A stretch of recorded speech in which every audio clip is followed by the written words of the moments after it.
اعوذ باللہ من الشیطان الرجیم بسم اللہ الرحمن الرحیم وقالوا اور وہ بولے اتخذ بنا رکھی ہے الرحمن رحمان نے ولدن اولاد سبحانہ وہ پاک ہے بلکہ عباد بندے ہیں مکرمون عزت والے لا یسبقونہ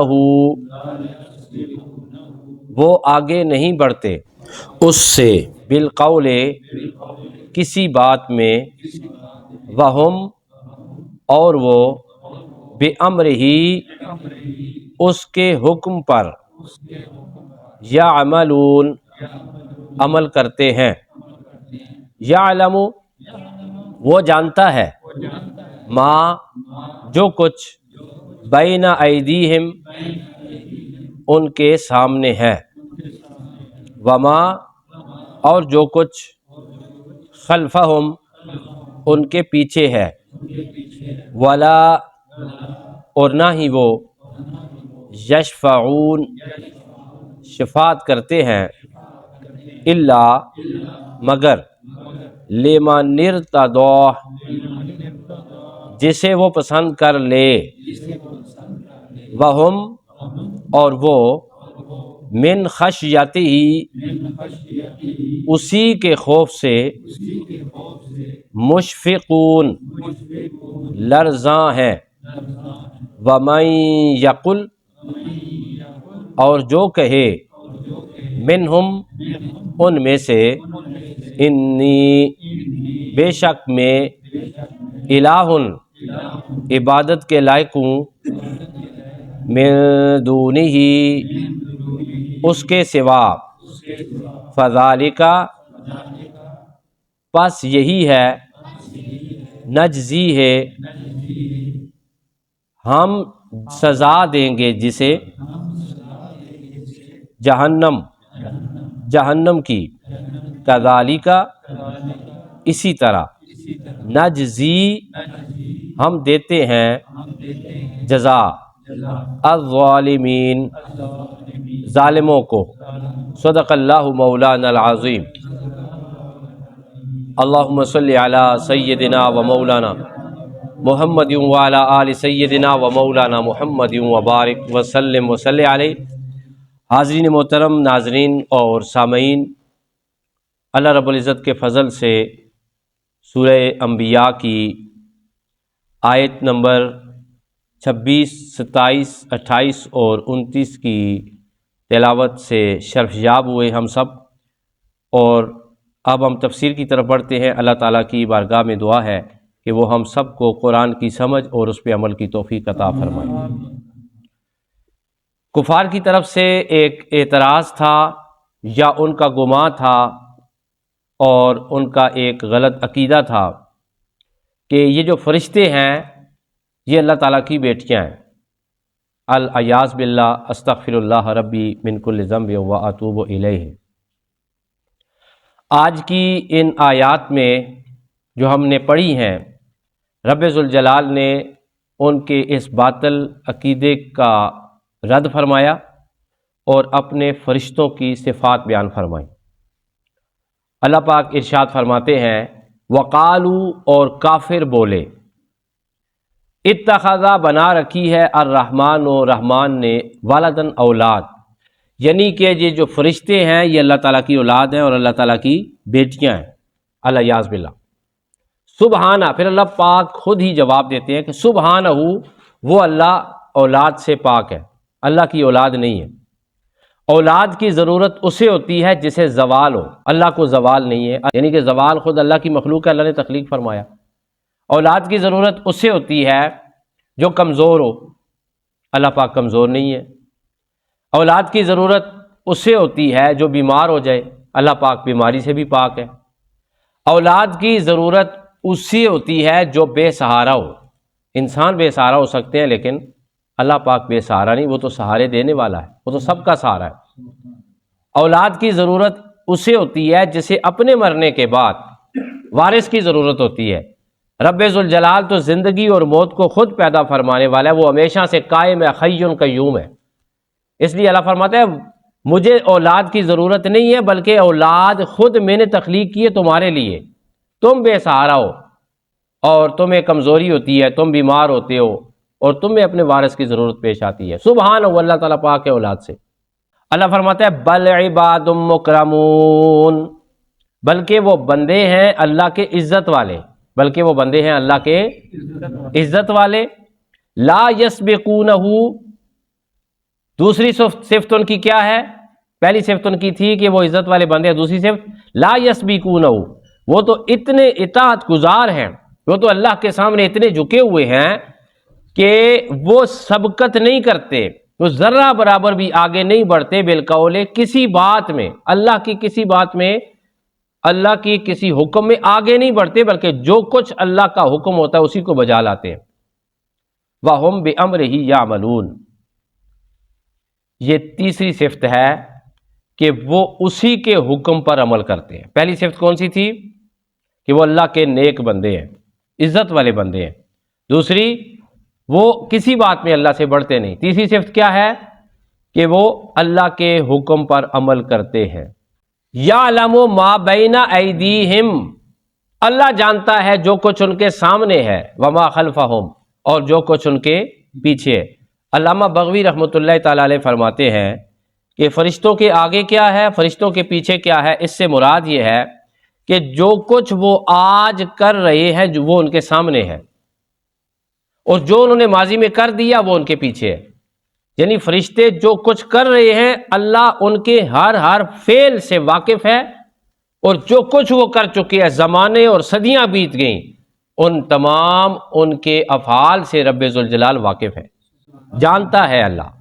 ولا یشفعون، اور وہ شفاعت نہیں کرتے، وہ شفاعت نہیں کرتے، الا لمن ارتضی، مگر اس کے لیے جسے وہ پسند کر لے. کون؟ اللہ پسند کر لے. جسے اللہ پسند کر لے اس کے لیے تو وہ سفارش کرتے ہیں، لیکن اللہ کی اجازت سے، اللہ کے اجازت کے بغیر وہ سفارش کسی کی بھی نہیں کرتے، کسی مجرم کی سفارش وہ نہیں کرتے. علامہ خازن رحمۃ اللہ تعالی علیہ فرماتے ہیں کہ وہ کس کی سفارش کرتے ہیں؟ کہتے ہیں کہ دنیا میں جو بھی مسلمان ہوتا ہے وہ پہلے اللہ تعالیٰ سے اجازت لیتے ہیں، پھر اس مسلمان سے کوئی قصور ہو جائے، پھر اللہ کی بارگاہ میں وہ توبہ کرے تو اللہ کی بارگاہ میں فرشتے بھی کہتے ہیں یا اللہ یہ توبہ کر رہا ہے، اس کی توبہ اپنی بارگاہ میں قبول فرما لے. حضرت ابن عباس رضی اللہ تعالیٰ عنہما آپ فرماتے ہیں، جو قرآن مجید کے مفسر ہیں، تفسیر ابن عباس بڑی مشہور ہے، آپ فرماتے ہیں کہ کوئی بھی بندہ توحید کا قائل ہو، اللہ کی وحدانیت کا قائل ہو اور حضور کا امتی ہو صلی اللہ علیہ وسلم، حضور کو مانتا ہو، تو اس کی سفارش فرشتے دنیا میں بھی کرتے ہیں اور آخرت میں بھی کرتے ہیں.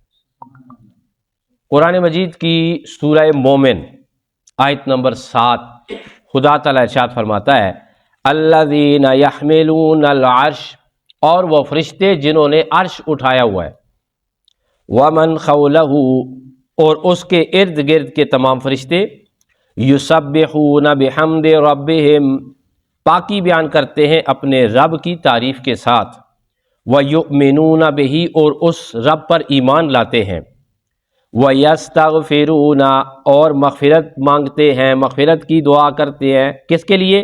لِلَّذِينَ آمَنُوا، ایمان والوں کے لیے. فرشتے ایمان والوں، یعنی کہ یاد رکھیں فرشتے یہاں بھی خدا کی بارگاہ میں سفارش کرتے ہیں، محشر میں بھی اللہ کی بارگاہ میں سفارش کریں گے. اچھا، کیا آگے پھر دعا کرتے ہیں؟ کیا دعا کرتے ہیں فرشتوں کی دعا؟ رب ذوالجلال ارشاد فرماتے ہیں ربنا، اے ہمارے رب، وسعت کل شیء رحمتا وعلما، وسیع ہے تیرا علم اور تیری رحمت ہر چیز پر. فاغفر للذین تابوا، اے اللہ بخش دے ان لوگوں کو جو تیری بارگاہ میں توبہ کرتے ہیں، وَاتَّبَعُوا سَبِيلَكَ جو تیرے راستے کی پیروی اختیار کرتے ہیں، وَقِهِمْ عَذَابَ الْجَحِيمِ اے اللہ انہیں دوزخ کے عذاب سے بچا لے، دوزخ کے عذاب سے بچا لے۔ معنی کیا ہوا؟ اللہ فرما رہا ہے تم انہیں میری بیٹیاں گردانتے ہو، میں واحد ہوں، میں نے تو فرشتوں کو پیدا کیا ہے، یہ تمہارا فائدہ ہے کہ جس وقت تم سے غلطی ہو جائے، گناہ ہو جائے، تمہارا نفس و روح آلودہ ہو جائے اور تم میری بارگاہ میں توبہ کرو، میں تمہاری توبہ کو قبول کروں یا نہ کروں وہ میری مرضی ہے، لیکن یہ پاکیزہ فرشتے تمہاری اس توبہ کے لیے میری بارگاہ میں سفارش کرتے ہیں یا اللہ ان کی توبہ قبول فرما لے۔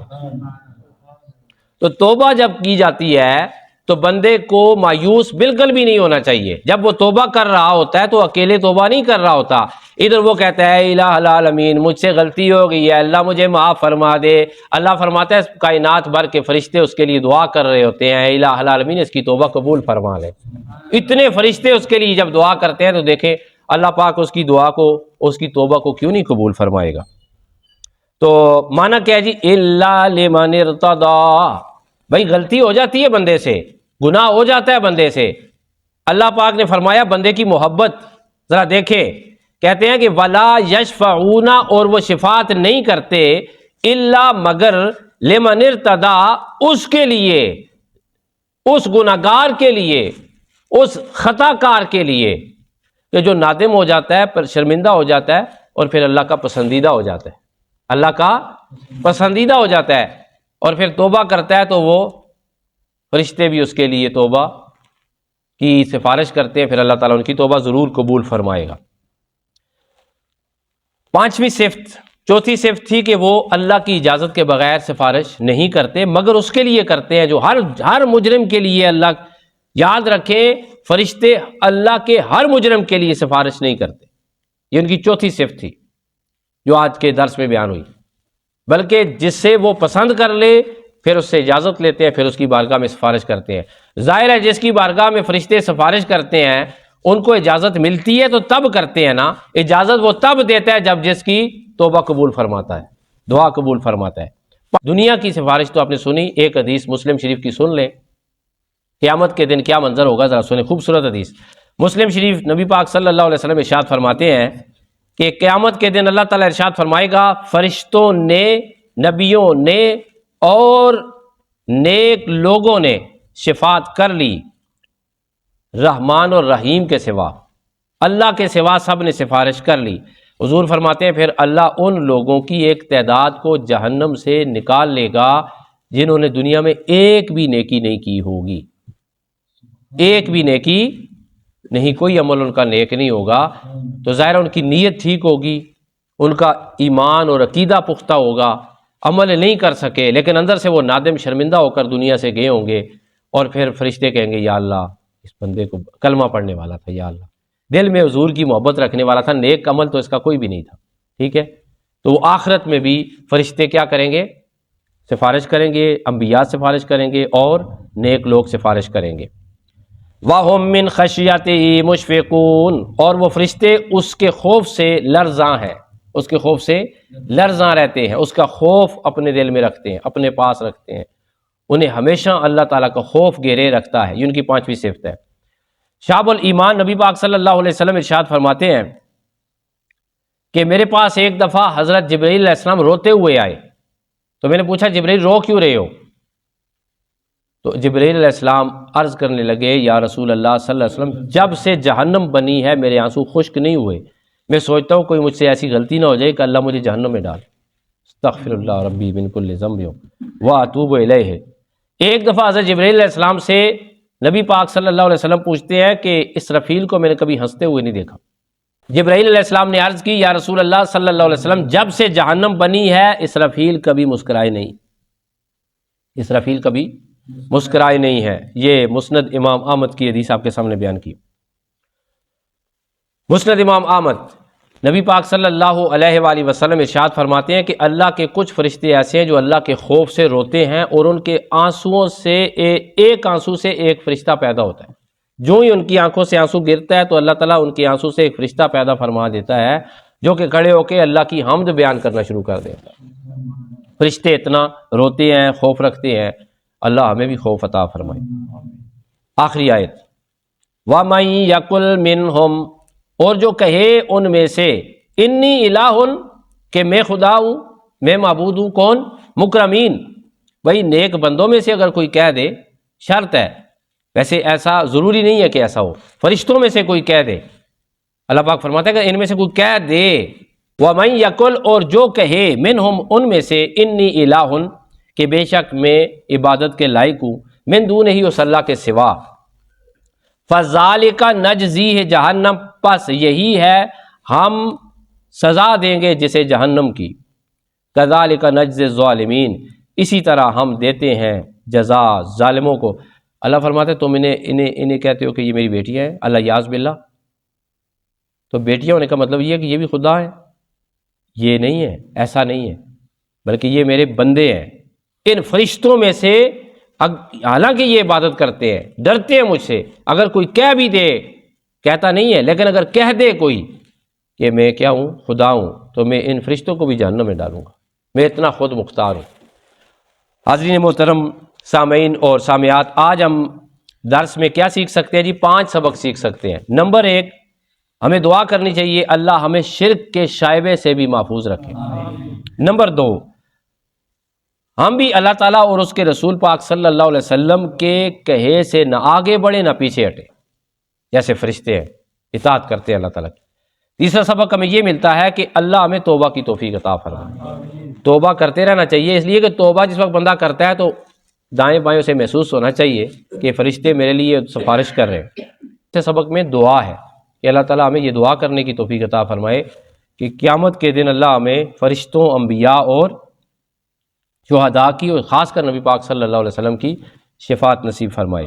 آخری جو سبق ہم سیکھ سکتے ہیں وہ یہ ہے کہ ہم اللہ تعالیٰ کی بارگاہ میں دعا کریں کہ اللہ ہمیں اپنا خوف عطا فرمائے، اللہ ہمیں اپنی خشیت عطا فرمائے، جیسا کہ فرشتے اللہ تعالیٰ سے ڈرتے ہیں۔ وآخر دعوانا ان الحمد للہ رب العالمین۔